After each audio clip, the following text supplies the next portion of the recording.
Buenos días, estamos en un nuevo capítulo de Tejiendo Historias y hoy vamos a hablar sobre la educación virtual y el cierre de las universidades.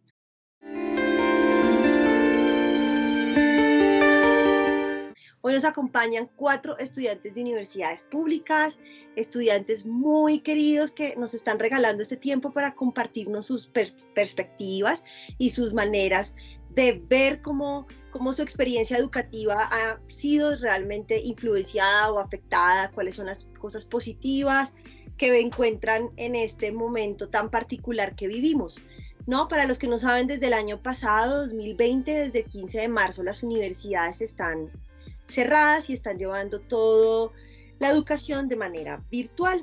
2021, lamentablemente continuamos con una educación virtual para evitar que se propague el contagio del coronavirus. Y bueno, esto es una oportunidad para pensarnos cuál es el lugar del campus universitario en los procesos pedagógicos, para pensarnos también qué significa la presencialidad como ejercicio de interacción, de encuentro.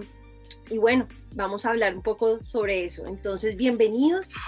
Buenos días. Voy a pasar a cuarto semestre de Antropología en la Nacional.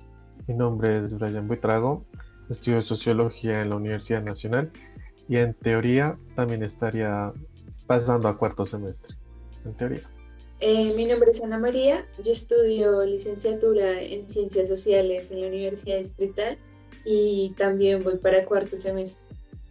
Buenos días, mi nombre es Laura Natalia Guerrero, estudio licenciatura en Educación Comunitaria con énfasis en Derechos Humanos en la Universidad Pedagógica y voy para tercer semestre.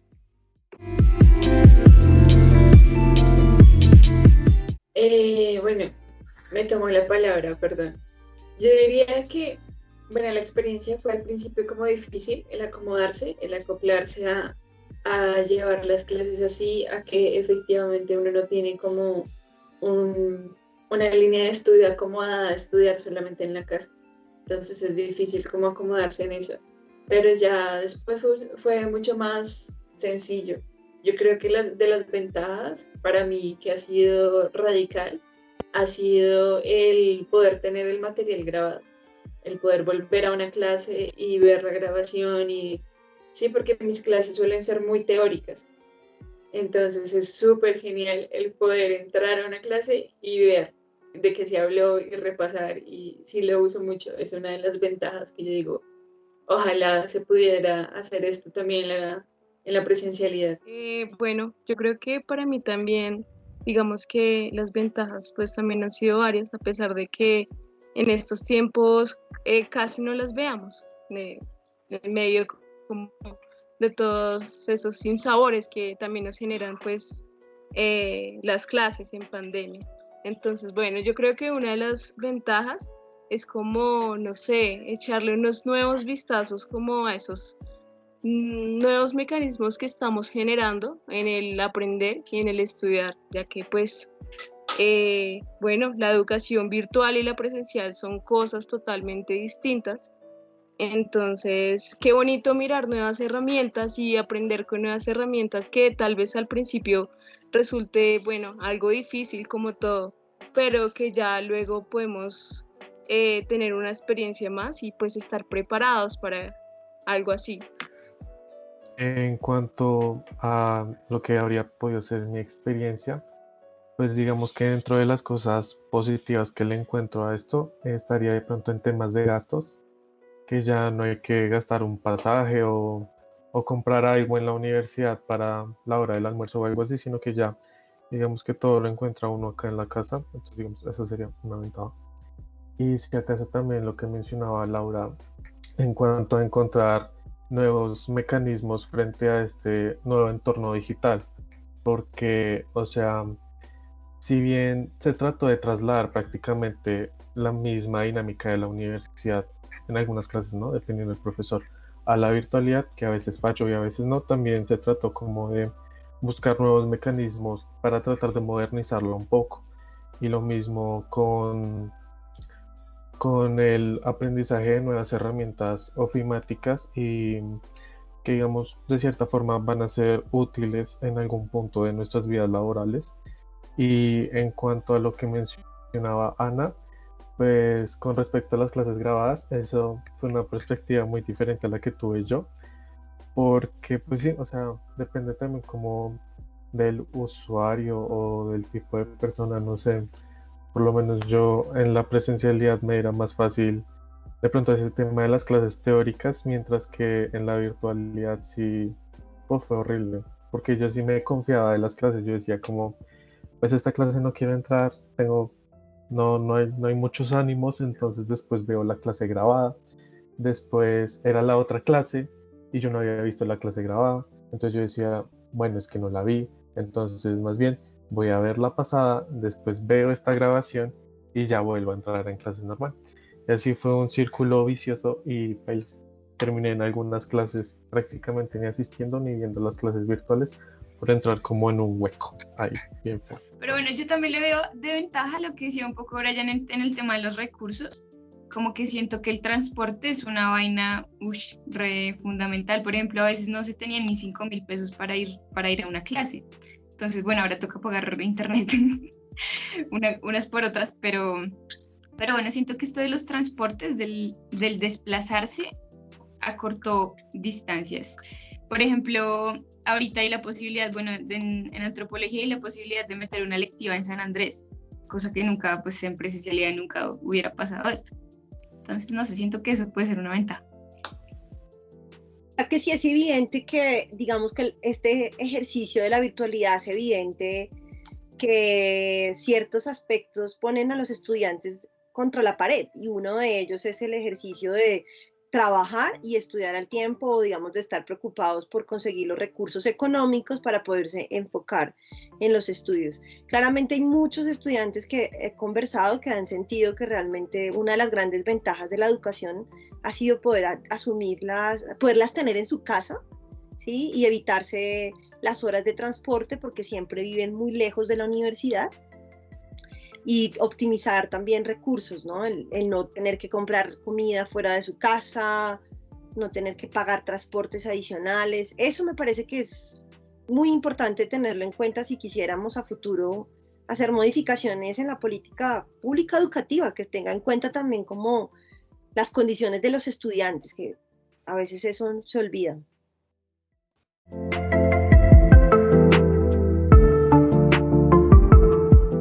Frente a las desventajas, yo creo que son muchísimas, ¿no? El primero, que los lineamientos de aprendizaje hechos en la universidad efectivamente no están hechos para acoger algo virtual. Entonces los modos de aprendizaje, los ritmos también son muy... Porque hubo un tiempo en el que estaba tratando de trabajar y al mismo tiempo poder estudiar. Entonces todo se mezcla, ¿no? Se mezclan los cuidados de la casa con la clase, con tener que salir de una clase pronto porque tengo que hacer el almuerzo. ¿Sí? Como esos espacios, que no hay una verdadera división de los espacios, me parece a mí que ha sido una de las cosas más difíciles. Sí, el tener que estar al pendiente de las labores de la casa y del trabajo y de estudiar y todo así junto en un solo espacio, creo que llega a ser muy estresante. Esa es una de las desventajas que yo más recalco en todo esto. Ana, ¿y cómo has percibido, les pregunto a todos, cómo han percibido ustedes la adaptación de sus profesores? ¿Cómo ha sido también el acompañamiento en este proceso? Yo siento que en los primeros meses en los que se acomodó era difícil, porque había muchos profes que no sabían manejar, digamos, herramientas virtuales, que se enredaban un poco al momento de entrar a una clase, de ponerla a grabar, de todo eso se enredaban mucho. Entonces creo que al principio fue un poco complejo, pero los profes les dieron cursos, se acomodaron, se aprendieron poco a poco. Digamos, en mi caso, mis profes son muy activos. Sí, si no encuentran algo, comienzan a moverse y a proponer. Entonces eso ha sido súper bueno. Y ahora es interesante ver a los profes que después de todo lo que pasaron para lograr acomodarse, ahora son ellos los que le enseñan a uno nuevas herramientas que tienen los programas, las las plataformas.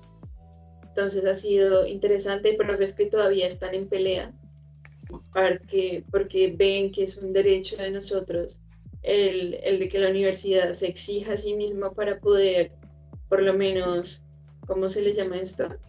Brindar la posibilidad de alternancia, justamente. Que la universidad tiene que forzarse a brindar las herramientas para que podamos tomar las clases de esta manera. Entonces ha sido muy interesante ver el tránsito de los profes. Sí, también mucha adaptabilidad, ¿no? O sea, en mi caso, creo que sí. Y bueno, en el caso de todos, son más las desventajas que las ventajas en realidad, porque fue algo que llegó de repente. Pues nada, ninguno de nosotros estábamos preparados.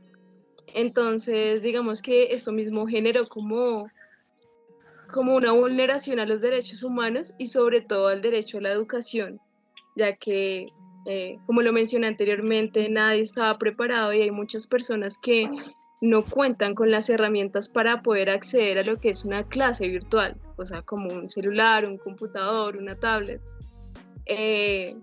Entonces, pues, posteriormente eso lleva a que no puedan hacer, pues, partícipes de esa educación en pandemia, ¿no? Y, y bueno, hay personas que por la misma situación se quedaron sin trabajo y no pueden pagar sus semestres, incluso en las universidades públicas. Y bueno, esto pues conlleva varias cosas negativas y que en realidad es muy triste porque no deberían haber como obstáculos para poder acceder a esa educación y que todos pudiéramos pues estudiar, ¿no?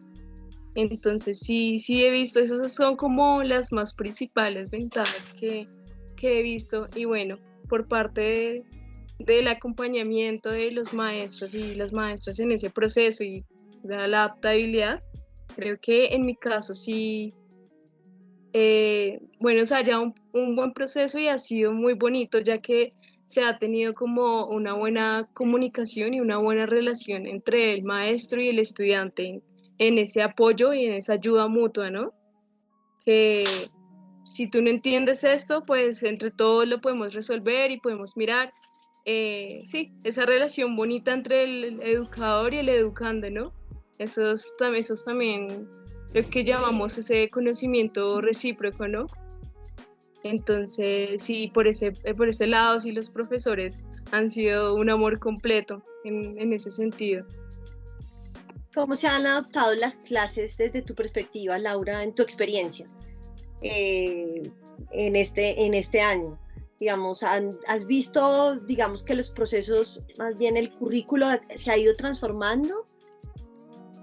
Sí, claro, o sea, claro, mucho porque digamos que hay cosas que no podemos hacer en la virtualidad, ¿no?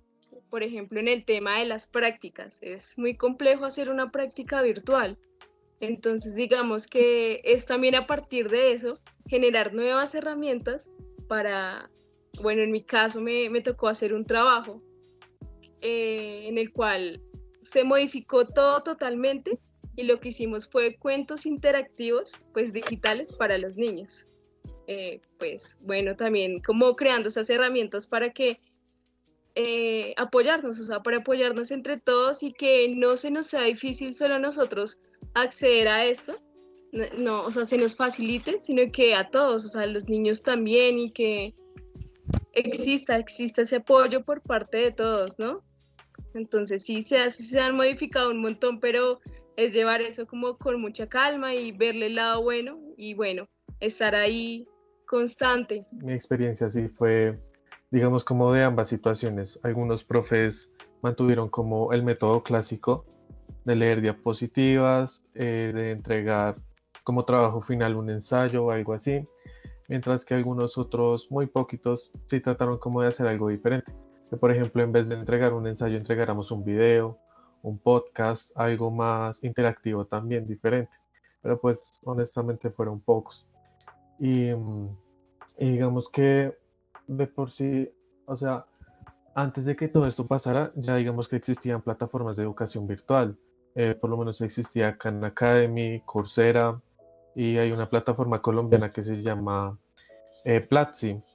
Y digamos que ya ellos estaban tratando como de abordar un poco este tema y algunas de estas plataformas también veían sus dificultades. O sea, por lo menos algo que se sabe o que se ha logrado conseguir o conocer frente a lo digital es que, digamos, todo es más rápido. Por ejemplo, uno mira Instagram y las cosas son de un minuto y si en un minuto no te engancha, uno lo pasa rápido. Entonces, todo es como más de velocidad.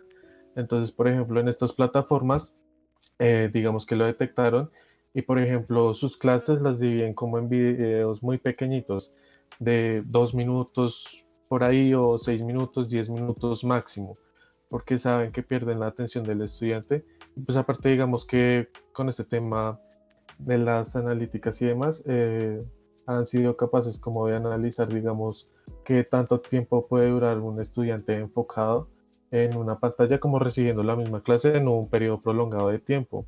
Y pues también en cuanto a la efectividad de los cursos, por ejemplo, cuántas personas los terminan o cuántas no, y por lo general son porcentajes de 60% de personas que terminan un curso o no, que terminan un curso, mejor dicho. Entonces, digamos que ellos llevan años básicamente como estudiando ese tema desde la pedagogía en la virtual. Entonces, digamos que si algo fallido un tanto podría ser, es que digamos con la universidad, como fue en algo que se trató de preparar en 2 semanas, como para poder empezar clases, es que algunos profesores o en algunas clases sí se tuvo la intención básicamente de pasar lo que era en un salón de clases en un auditorio frente a 2 horas, hacer lo mismo virtual y pues así no funcionó. En algunas clases, muchas que tuve, no funcionó. Yo creo, perdón, en, yo creo que en mi caso en particular no se ha visto tanto eso. Me parece que la virtualidad ha permitido, por lo menos que en mi universidad o en las clases en las que he podido estar, la gente se motive más a participar. Sí, porque no sé, porque no se le está viendo la cara, porque no le da pena, porque es distinto. Sí, se motiven más a participar, entonces ha sido mucho más activo en las clases. Sí, pasa que en mi carrera las clases suelen ser de 4 horas, sí, son bloques grandes de clase. Entonces ahí sí, digamos lo que decía Brian con respecto a trasladar la clase que suele ser hablada y magistral en el auditorio, pues de 4 horas, imagínense eso virtual. Eso es inllevable, es imposible. Entonces los profes se acomodaron a hacerla más corta y hacerla súper dinámica. Entonces se va hablando, hay compañeros que estamos hablando de tal tema y buscando por YouTube se dieron cuenta que había tal video interesante sobre eso y lo mandan en el chat y todos los vemos juntos y los profes comentan el video. Y ha sido como muy rica la clase en ese aspecto, en el que la virtualidad ha permitido como llenarnos más de información al mismo tiempo que vamos dando la clase. Entonces eso ha sido como enriquecedor e interesante. Eso me parece muy curioso, Ana, porque yo siento que en la nacional, o sea, yo siento que en la nacional es tan distinto, como que de verdad los silencios pesan un montón. Pesa cuando el profesor dice algo y la gente se queda totalmente callada. En serio, es enfrentarse. No, es horrible. Es horrible. La gran desventaja. Y bueno, y perdón que me pierda, pero es que siento que, por ejemplo, el campus, una gran desventaja, el manejo del campus en la nacional era una vaina, y bueno, yo creo que también en todas las públicas, como una vaina muy fuerte, esta relación de parchar, del verbo parchar. Era muy importante, entonces sentarse y discutir las clases, salir, porque pues uno a veces no es capaz de levantar la mano y decir la duda, sino que con su parchecito chiquito charlaba cuál era la pregunta. Entonces, no sé, me parece chistoso eso y grave también por el sentido de los movimientos estudiantiles. No sé cómo está en la pedagógica y en la distrital, pero pues en la nacional está muy menguado todo lo de movimientos estudiantiles. Y me parece también muy grave las marchas, todos estos colectividades que se hacían, la olla, el fuego, la farra, sí, todos estos elementos de los que uno se nutría como para lograr unión. Unión y bueno, que también, sí, unión. Unión, no sé, eso me parece muy grave en temas de campus y de espacio. Que yo comparto mucho lo que dicen Anjuli, sí, o sea, en mis clases también los silencios reinaban y sí era muy complicado. Y ni siquiera porque no nos vieran las caras ni nada, sino que ni siquiera los micrófonos se encendían a veces. Entonces quedaban como en rojito y era como que alguien lo prenda, que se vea un microfonito en azul, pero no, ninguno, pues ni siquiera yo tampoco en muchas ocasiones. Y pues no sé, hay que darle la razón a eso. Pero ¿por qué crees que los estudiantes no participaban? Es bastante extraño eso, les pregunto, ¿no? Yo no tengo una respuesta frente a eso, porque creen que, ¿qué pasa? ¿No quieren participar? ¿Es miedo? Creo que debe ser el susto a que no se siente como participar en una clase, sino como pasar al tablero. Sí, la misma sensación que uno tenía al momento de pasar al tablero se tiene así porque todos están concentrando la atención en la persona que está hablando. Entonces yo creo que es más bien ese miedo a pasar al tablero cada vez que se interviene y cada vez que se habla. Pero yo siento que mientras haya una persona que se motive a participar, que esté enviando contenido para proponer, los demás se van uniendo, que fue justamente en el juego que entramos nosotros. O sea, me parece que tan ensoñador no es el compromiso a hacer, porque es que es difícil para el profe, sí, hay que ser empático en eso, porque ustedes imagínense dar una clase y que nadie le participe, que nadie le diga absolutamente nada con respecto a lo que usted está enseñando, pues debe ser súper frustrante. Y asumir de que la clase no solamente es deber del profe, sino también es deber de uno. Es un compromiso personal para asumir, para proponer, para... Sí, lo que pasa es que nosotros estamos súper acostumbrados a la clase donde está el profe allá lejos y él es el que lo hace. Entonces las costumbres que tenemos en lo presencial pues se notan más en la virtualidad, ¿no? Pero sí siento que es un compromiso de todos. Respecto, digamos, a ese compromiso individual del estudiante o la estudiante frente a, por ejemplo, su participación en la clase, a veces, por lo menos, digamos que en mi caso personal, y lo he notado con algunos compañeros y compañeras, pues más que todo como sociología, por lo menos en el caso de sociología, ¿no? Como es bastante académica y teórica, a veces como uno comparte clases con estudiantes de otros semestres, de último semestre o algo así, entonces se nota muchísimo la diferencia, por ejemplo, en el manejo de mucho vocabulario, entonces a veces a uno también entra en pánico, como tengo miedo de, por ejemplo, de si no pronuncio bien la palabra o si la estoy usando en un contexto muy diferente. Lo mismo con los profesores, a veces algunos, es que sí, que a veces algunos no responden de forma tan amable y son bien claros al decir, no, hermano, se está usando mal ese concepto, entonces como que entra un miedo ahí, como miedo a estar equivocado también, a veces, y como quedar en ridículo a veces, porque como queda en un silencio rotundo, más la corrección del profe o del compañero de último semestre, es como, diablos, qué pena, y celoso. Yo también opino que el miedo reina un montón, pero pues, sin embargo, no hay que dejar que ese miedo nos paralice, ¿no? Y ya que pues, bueno, todos sabemos que es normal sentir miedo y que eso demuestra que estamos vivos, que todos somos seres humanos y sentimos, ¿no? Entonces, bueno, por un lado, también como que repensarse eso.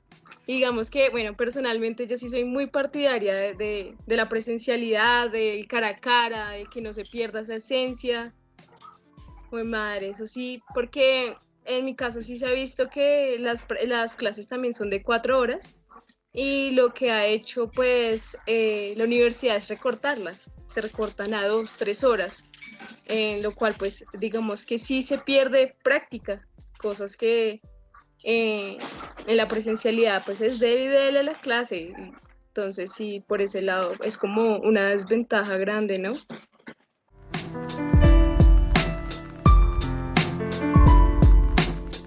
Creo personalmente que un aprendizaje para mí ha sido el aprender a aprender. ¿sí? Uno asume en ese delegarle al profesor el deber de que me enseña. La virtualidad ha hecho de que me obligue a entrar en espacios de aprendizaje donde yo tengo que enseñarme a mí misma. Entonces ha sido aprender a organizar los tiempos, aprender si no entiendo algo, buscar todas las herramientas para comprenderlo. Digamos, mi carrera es mucho de lectura, es muy teórica, hay que leer muchísimo. Y muchos de los textos son súper complejos. Entonces ha sido el retomar de que ya nosotros solíamos hacer lectura conjunta cuando no entendíamos algún texto y veíamos entre todos que estaba como difícil, entonces decíamos, nos vemos en un módulo a tal hora y leemos todos juntos y vamos opinando y construyendo. Eso no se podía, o bueno, no estaba tan fácil de hacer en la virtualidad. Entonces ha sido hacer ese ejercicio con uno mismo, el enseñarse a uno mismo a aprender independientemente, a ser muy autodidacta. Creo que es un rescate gigante que le hago a la virtualidad.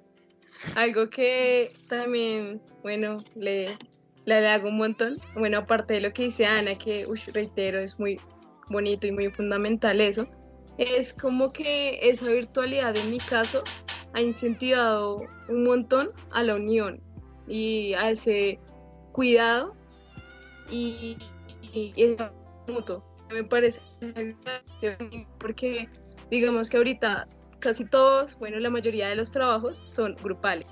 Entonces, bueno, eso va generando que hagamos lazos con diferentes personas, ¿no? Y que se vayan construyendo cosas muy bonitas y que más bonito que la unión, ¿no? Y que entre todos nos apoyemos en medio de este caos, de lo que puede ser la educación en tiempos de pandemia. Entonces eso sí es algo que realmente le halago un montón, la unión. Pues yo, digamos, el aprendizaje que me habría podido quedar es frente digamos, el propósito de lo que uno está aprendiendo, de lo que uno hace y cómo comunicarlo. Porque si era como lo que mencionaba antes, que digamos el proyecto final se quedaba en un ensayo que leía el profesor y ya hasta ahí se quedaba todo un proceso de investigación que duraba un semestre o algo así. Entonces ahora como el conocer estos nuevos formatos, por ejemplo acá una entrevista, bueno antes se hacían entrevistas también, pero entonces ahora digamos con audio, video que se puede compartir en plataformas, el tema, por ejemplo también el usar las redes sociales para eso. Recuerdo que unos compañeros hicieron páginas en Instagram, por ejemplo, para contar la historia de Colombia o algo así a través de memes. Entonces era como una forma diferente de llegar como a las personas que están por fuera de la universidad, como el aprendizaje de esos nuevos formatos, que son bien interesantes y pueden, sí, eso, como extender mucho más el mensaje de lo que uno hace. Uy, parce, me robaste la palabra totalmente. Iba a decir exactamente eso, porque sí me parece que este tiempo de virtualidad fue una ruptura con la academia acartonada, con la academia excluyente, con la academia pretenciosa, con esa academia que solo quería llegar por medio de lo que decía Brian, de ensayos como un mamotruz. Fue una ruptura, o sea, los profesores dijeron, esto no funciona. Entonces todos se inventaron formatos como diferentes. Yo tuve que, o sea, para clase tuve que hacer 3 podcasts. Hice 3 podcasts de trabajo final. Entonces me parece que también eso fue una oportunidad para decirnos, nuestro mundo no solo está en la universidad, porque también no la pasábamos solo metidos en la universidad. Entonces fue una oportunidad también para decir, ok, hay un mundo afuera y hay formas de comunicarle a ese mundo afuera distintas que las que propone la academia de siempre. Entonces siento que fue un cambio muy importante y me alegra que vaya a quedar esa lección, me alegra que vayan a quedar nuevos formatos de hacer, tuve una amiga que hizo antropología por medio de dibujos de niños, otros podcasts, otras canciones, otros collage de fotos, no sé, todo eso me parece muy maravilloso y siento que eso se tiene que quedar. Sí, yo escuchándolos veo que efectivamente reconocer las ventajas de la educación virtual no significa que deba quedarse la educación solamente en este escenario, sino creo que lo importante es que hemos identificado nuevas maneras de incluir cierto, comunicación y procesos pedagógicos, como ustedes bien lo dicen, no acartonados, pero quizás quisiera decirlo más bien desde no pedagogías tradicionales, ¿no? Y es más una invitación tanto a los profesores como a los estudiantes a ser parte activa del aprendizaje y reconocer que tenemos actualmente miles de herramientas. Por ejemplo, valoro muchísimo en esta época de pandemia que todas las universidades pasaron sus encuentros de seminarios y conversaciones de manera virtual y quedan subidas en Facebook o quedan en otras aplicaciones, que ha sido muy útil porque he podido asistir a encuentros en Brasil, en Inglaterra, en Estados Unidos. Jamás, digamos, antes nunca hubiese podido asistir y conocer a ciertas perspectivas de profesores, pues porque los escenarios de seminarios eran cerrados. Entonces yo siento que la universidad, que el proceso pedagógico un poco en el área universitaria, estaba muy pensada hacia adentro, ¿no? Como si tú no haces parte de la universidad, pues era muy difícil escuchar quizás una conversación de qué pasa en la Universidad de los Andes, qué pasa en la Universidad Distrital, qué pasa en la Universidad Nacional, y ha sido una oportunidad, digamos, como para diversificar el conocimiento y democratizarlo. Es decir, ya podemos escuchar al profesor de Harvard o al profesor PhD que tiene 20 investigaciones y ha sido posible acceder a esa información, y creo que eso va a potenciar muchísimo, pues, yo creo que a futuro, pues, nuestros procesos, ¿no? Pensarnos también cómo desarrollar el aula, ¿no? El aula no solamente llegar y sentarse, sino cómo generar otros encuentros, además, con la comunidad, y siempre pensando que lo que hacemos son construcción de conocimiento. A eso vamos, ¿no? Aprendemos, pero construimos también conocimiento y cómo aportamos eso hacia afuera, hacia afuera. No, darles gracias por el espacio, por la invitación, que sí es importante poder recapitular lo que hemos aprendido como en este periodo en donde todo ha cambiado y el seguir afirmando los derechos para la educación de calidad, para una educación bien dada, para los profes también, afirmar lo público, sí, la construcción, el tejer, el ir hilvanando tanto territorios como experiencias, como universidades, el poder hacer un ejercicio como este, en el que no se vea una universidad por encima de la otra, por el conocimiento o por las maneras en las que se hace, sino un tejer horizontal, en donde compartimos experiencias dentro de lo público, de estudiar en una universidad pública, el privilegio tan grande que es. Muchas gracias por haber estado acá en Tejiendo Historias. Con seguridad los vamos a tener acá en espacios diferentes compartiéndonos toda su experiencia frente a herramientas, nuevas metodologías, las diferentes plataformas. Brian, sería muy bueno tenerte acá, que nos contaras todas las historias sobre las plataformas educativas. Así que bienvenidos a traer sus propuestas, a seguir tejiendo, y gracias, y nos veremos en un nuevo capítulo. Gracias.